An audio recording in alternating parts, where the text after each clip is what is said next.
I only knew him since the 2nd of October. He's my closest friend. I told him everything. Some things that I would never tell other people, I told him. And he told me everything. And I never had a guy friend that I was that close to, so he was my best friend. He was the nicest guy I ever met. He always took out our trash for us. He always carried my groceries back. He'd make dinner for us. He'd buy us dinner. He was such a gentleman, and you don't see that a lot nowadays. You don't see a lot of really genuinely nice guys, and he was genuinely nice. He was a person that he genuinely cared about how other people felt.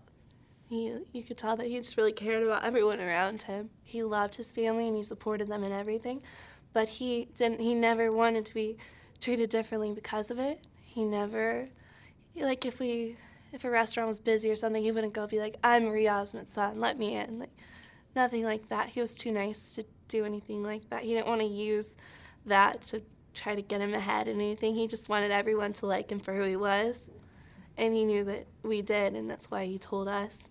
And when he told me, I didn't believe him, and so I Googled it. He told us, "I hate walking next to my mom because she's so gorgeous." He was like, "She makes me look so bad." I met her once, my roommate and I.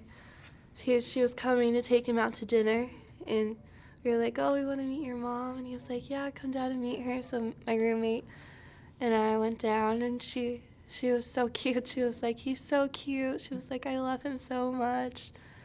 She did such a good job raising him. I don't understand how she raised such an amazing son. She did a great job. I just want her to know that he wasn't here for 5 months or however long, just miserable. And he wasn't just in his apartment by himself. He wasn't sleeping all the time. He wasn't moping around. He didn't have no one. He had all of us that were his core group of friends. We hung out with him every day.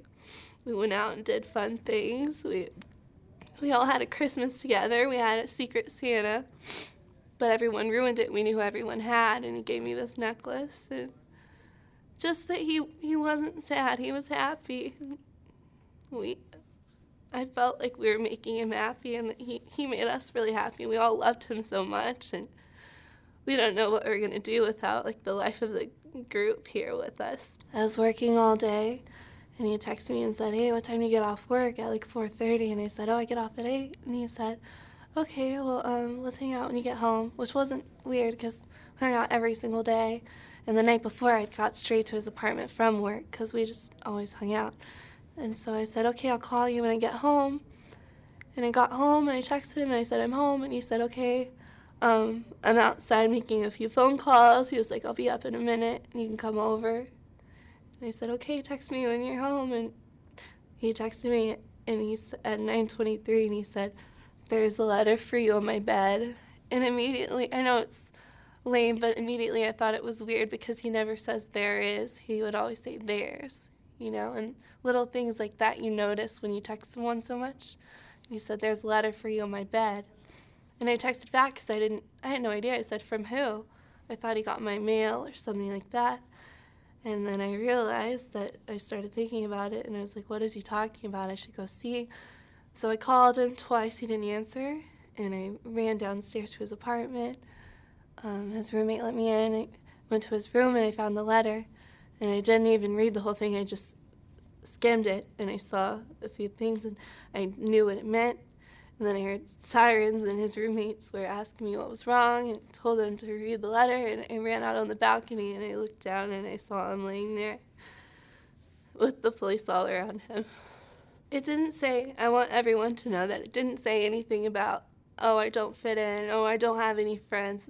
Not at all, not one bit. It didn't say anything like that. And it said that he wanted me to tell his family how much he loves them, and that he loves each and every one of them because he was scared to do it himself. So he said, "I know it's asking a lot of you, but I want you to tell them that I love each and every one of them." So I want them to know that he said that, even though I already know that they knew he loved them so much. He just said he wanted to be at peace. That's what he said, and that he wanted me to tell his family that he loved them so much and that he was so grateful to have. I know that he just wrote it to me, but I know that he meant it to all of us, that he was so grateful to have me as a friend and that I was the best friend he could have asked for, and that he wanted me to go on and live a long and happy life, and he knew I was going to do great things.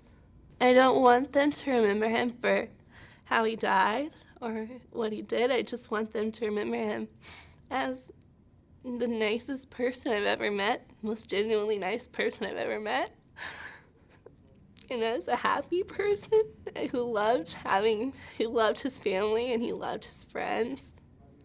He loved his family more than anything. And I want them to remember him as a happy person who was always surrounded by people that loved him.